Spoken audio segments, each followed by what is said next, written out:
तो गिरिराज सिंह को आप सुन रहे थे, जो कह रहे हैं कि लालू तो पुत्रमोह में फंसे हुए हैं। लालू परिवार किसी को सीएम की कुर्सी नहीं दे सकता है, वैसे ही जैसे नीतीश कुमार भी किसी को सीएम की कुर्सी नहीं दे सकते हैं, इन्हें कुर्सी चाहिए। नीतीश व्याकुल आत्मा, ये कहना गिरिराज सिंह का। हम जरा जल्दी से एक बार फिर से आपको लेकर चलते हैं। अभिषेक उपाध्याय जो है वो लगातार श्याम रजक जी के साथ ही है, जरा इस पर भी क्लैरिटी लीजिए ना अभिषेक। ये जो बात सामने निकल कर आ रही है, सूत्र जो बता रहे हैं कि साहब जीतन राम मांझी वाला फॉर्मूला कि उनको सीएम बना दिया जाए, ये आरजेडी की तरफ से आगे बढ़ाने की कोशिश की जा रही है ताकि किसी तरीके से नीतीश को सीएम बनने से रोक दिया जाए। इसकी सच्चाई क्या है?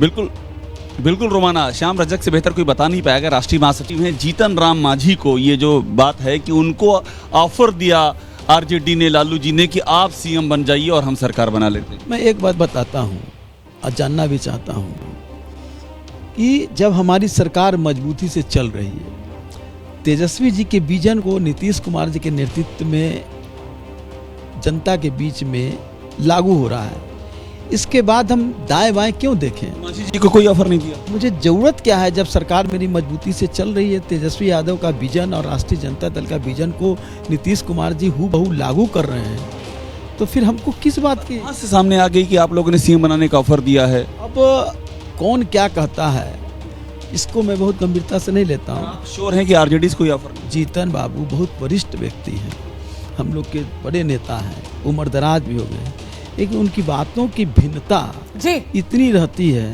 कि उनकी बातों पर हमें नहीं लगता कि देश में कोई विश्वसनीय नहीं। तो रोमाना वो कह रहे हैं विश्वसनीय नहीं है और ऐसा कोई ऑफर नहीं दिया है, ये क्लियर ये बात यहाँ रख रहे हैं। और आरजेडी का जो पक्ष है वो भी सामने रख रहे हैं। तो आरजेडी कह रही है कि मांझी जो है वो सिर्फ और सिर्फ माहौल बना रहे हैं। इस बीच प्रकाश कुमार के पास कोई खबर है, कुछ बताना चाह रहे हैं। प्रकाश आइए जल्दी से। जी अभिषेक, श्याम रजक जी से अभिषेक श्याम रजक जी से पूछिए कि तेजस्वी के विजन को नीतीश कुमार लागू कर रहे हैं, जबकि नीतीश कुमार कह रहे हैं कि वो 7 निश्चय को लागू कर रहे हैं। तो क्या ये बात सही है कि इस मुद्दे पर भी आप लोगों में जेडीयू और आरजेडी में खींचतान है?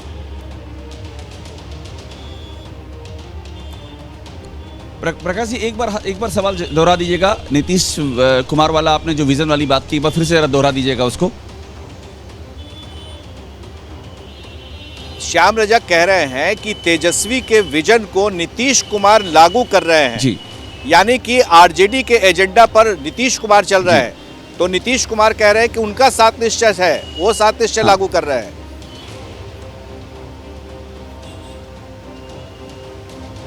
मुझे एक बात बताइए, ये जो प्रकाश कुमार है आपके अच्छे मित्र हैं, अभी आप जिक्र भी कर रहे थे आप उनका, उनकी गाड़ी पर मैं चढ़ता हूँ। अच्छा ठीक है, अब ये बताइए, वो ये पूछ रहे हैं, आप ये जो कह रहे हैं कि आप नीतीश कुमार का ही विजन लागू कर रहे हैं, जो आप कह रहे हैं तेजस्वी लागू कर रहे हैं, तेजस्वी यादव का विजन नीतीश कुमार लागू कर रहे हैं, ठीक है हाँ, लेकिन नीतीश कुमार जो बातें कह रहे हैं वो तो अलग हैं, जो उधर से सामने आ रही हैं, जो अब जो सिचुएशन दिख रही है वो तो एकदम अलग है। अभिषेक लागू कर रहे हैं, तो ये इतना विरोधाभास क्यों? अभिषेक तरफ से कोई विरोधाभास तो है नहीं। अभिषेक उपाध्याय सुनिए, सवाल सुनिए दोबारा।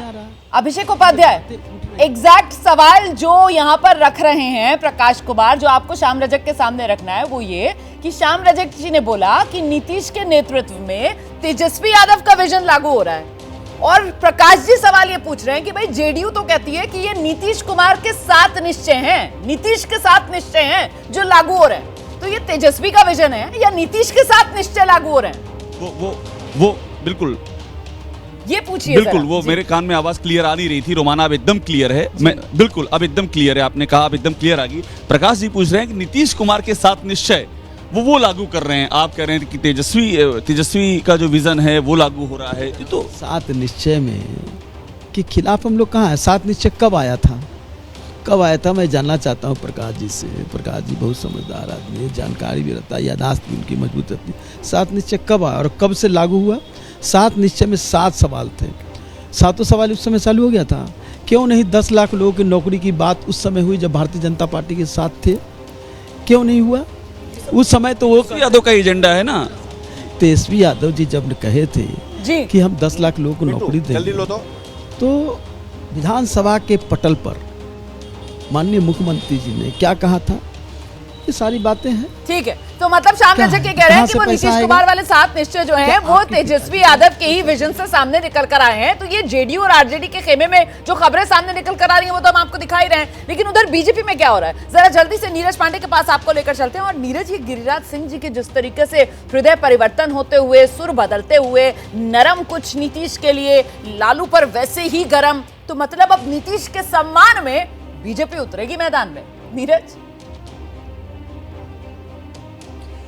देखिए, जब हाईकमांड फैसला ले लेता है और लॉन्ग टर्म चीज़ों को ध्यान में रख के फैसला लिया जाता है तो सुर बदल ही जाते हैं। तो गिरिराज सिंह कोई संयुक्ति नहीं, सभी के सुर बदल गए हैं। कल तक जो सुशील मोदी पानी पी पी के गाली दे रहे थे या पानी पी पी के सुना रहे थे, बातें सुना रहे थे नीतीश कुमार और आरजेडी की सरकार को, वही सुशील मोदी कल बयान देते नजर आए कि नहीं, राजनीति में सबके लिए दरवाजे खुले रहते हैं, दरवाजे कभी बंद नहीं होते। तो ये एक हृदय परिवर्तन नहीं बल्कि राजनीतिक ज़रूरत है, क्योंकि लोकसभा चुनाव नज़दीक है, 40 लोकसभा की सीटें हैं। अभी भी नीतीश कुमार के पास माना जा रहा है कम से कम 12 से 15% का अति पिछड़ा और पिछड़ों का वोट बैंक है। ऐसे में भारतीय जनता पार्टी कतई नहीं चाहती कि वो वोट बैंक कहीं छिटक कर दूसरी पार्टी के पास या दूसरे घटक दल के पास जाए। भारतीय जनता पार्टी बहुत सोच समझकर निर्णय लेना चाहती है। ना सिर्फ उनके पास विधानसभा में उनकी सरकार हो जाएगी, बल्कि लोकसभा में वो 2019 का जो अपना ट्रैक रिकॉर्ड है उसको मेंटेन रखेंगे। इसके लिए तो जरूरी है कि जरूरतें ही होती है नीरज पांडे, जिसके चलते हृदय परिवर्तन हो जाता है। ये राजनीतिक जरूरतें ही होती है नीरज पांडे, जिसके चलते घर वापसी हो जाती है और कभी भी किसी खेमे के साथ जाने में गुरेज नहीं करता है नीतीश।